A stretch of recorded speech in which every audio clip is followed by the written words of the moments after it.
If you've been following the war in Ukraine, you might have seen videos like these, showing the M2 Bradley in action.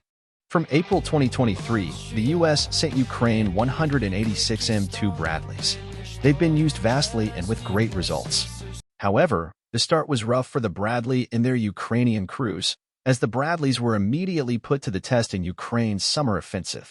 Unfortunately, the offensive didn't yield the desired results. Russia's defense was tougher than expected, and minefields especially played a great role in slowing down Ukraine's advance. As a result, 31 Bradleys were destroyed. However, they still proved effective in the most difficult moments. Unlike Russian tanks and IFVs, Western-made vehicles are built to protect the crew from landmines, IEDs, and direct fire. The Bradley is not a tank, but it can be a tank killer. Even though its 25mm cannon is much smaller than the cannon of Russian tanks, it can fire over 3 rounds per second at a distance of over 2,700 meters.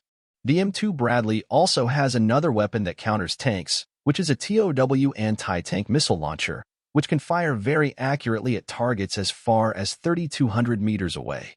The Bradley can also deploy smoke grenades to conceal itself. The U.S. Army is also planning to install an active protection system, the Israeli-made Iron Fist.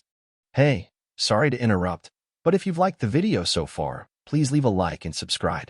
An example is when in the summer offensive, near the Zaporizhzhia region, an M2 Bradley, after firing towards the positions of Russian infantry, Russians sent 2 T-72 tanks after the Bradley.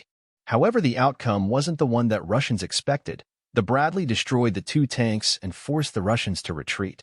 The Bradley also has a great advantage in its optics, especially in the night, because it has thermal optics and has hunter-killer capabilities. This means that if the commander sees an enemy through its optics, he can just press a button and the enemy will immediately appear on the screen of the gunner, which gives the crew a time advantage against the Russian vehicles. The Bradley has also been great during the Russian attacks. According to Ukrainian crews, its greatest feature is the M2 steel aluminum armor, which has showed it can withstand direct hits from artillery, tank fire, and kamikaze drones. However, more can be done. The U.S. has over 4,000 Bradleys, which are going to be replaced by the XM30.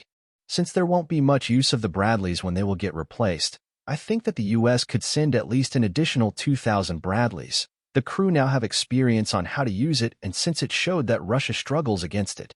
As of now, Ukraine only received 186 Bradleys, which is helpful but can't sustain the Ukrainians for long.